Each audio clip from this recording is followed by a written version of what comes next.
You saw the US has redeployed its newest aircraft carrier from the Persian Gulf to the Syrian coast. Washington's also urging American citizens to leave Syria immediately. Let's talk to Patrick Henningsen now. He's a political analyst from America's Infowar.com online magazine. Patrick, very good evening. Thanks for being with us. Does this look, from what you're seeing, from what you're gleaning here, like a build-up towards an intervention, do you think? I think what it looks like now is we're looking at the initial steps of a repeat of what we saw in Libya. Okay, the U.S. have positioned their aircraft carrier off the coast of Syria, but most of that is posturing. The U.S. cannot go in unilaterally in a military fashion, and because the other coalition of countries, or what I call the Axis power countries, which are the U.S., Britain, France, and Israel, are acting in consort and supplying the rebels in Syria, who aren't all from Syria, okay? The Free Syrian Army is just over the Syrian border in Turkey. Recent reports from the Telegraph and other major newspapers have cited this force at 15,000 strong, okay? This is in direct violation of international law. The Western powers cannot back a rebel military force working against the government in Syria, which is a legitimate government. Well, we'll come to the legality of that in just a sec, but, I mean, we're talking about the US, France, Britain.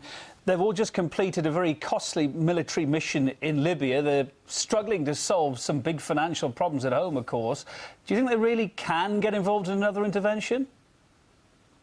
Look, the U.S. is financing all of its empire through the Federal Reserve printing fiat dollars, okay? And there's only one candidate in this sort of presidential race at the moment on the Republican side is Ron Paul, who's actually advocating not getting involved in nation building, not having military intervention overseas. No one else is talking about it. But it's good news for the oil producers. This air of instability, Iran, Syria, and so forth, is going to mean that if there is any kind of military war or anything like that, it's going to raise oil prices immediately. So this is a cash cow for the major OPEC countries like Saudi Arabia, and also companies like Exxon and Phillips and SoCal and people like that. But if this does all kick off, let's talk about the legality of it. As you touched on just now, Russia and China say they're vehemently opposed to meddling in Syrian affairs. They're vowing to block any resolution at the UN. Could Western countries nonetheless still undertake military efforts of some sort, though, despite that? Well, funny enough, Russia has just supplied, reports are that Russia has just supplied Syria with the S-300 anti-aircraft missile batteries. This is the most advanced radar system and anti-aircraft system. So if the Western powers think that they're going to get away with a no-fly zone in Syria, this is a very different prospect than Libya. This will be the first time in Syria, and also if you look forward with Iran, that the West actually is engaging a country that has the ability to fight back. So, but the strategy now is to weaken Syria internally by using mercenary forces, al-Qaeda forces, which were used in Libya and also in Afghanistan, to bring them into base in Turkey, come over the border for incursions. These humanitarian zones that the French are talking about are not humanitarian corridors. These are paramilitary corridors. They will be used to move arms, much like the Egyptian military government facilitated the movement of arms over the Egyptian border into Libya, which was a direct contravention of the UN resolution 1973.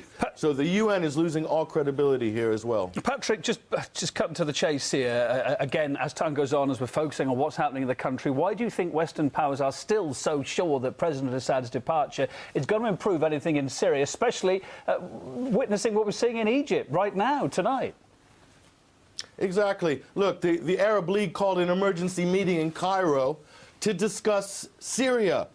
Meanwhile, real reformers, genuine Egyptian citizens, are getting their heads cracked open by the military police in Egypt, which is U.S.-backed. So the Arab Spring is a joke for the people of Egypt. And if you want any indication as to what Syria might look like after the West is done with their proxy wars, using their proxy rebels, and maybe a bombing campaign, look at Libya.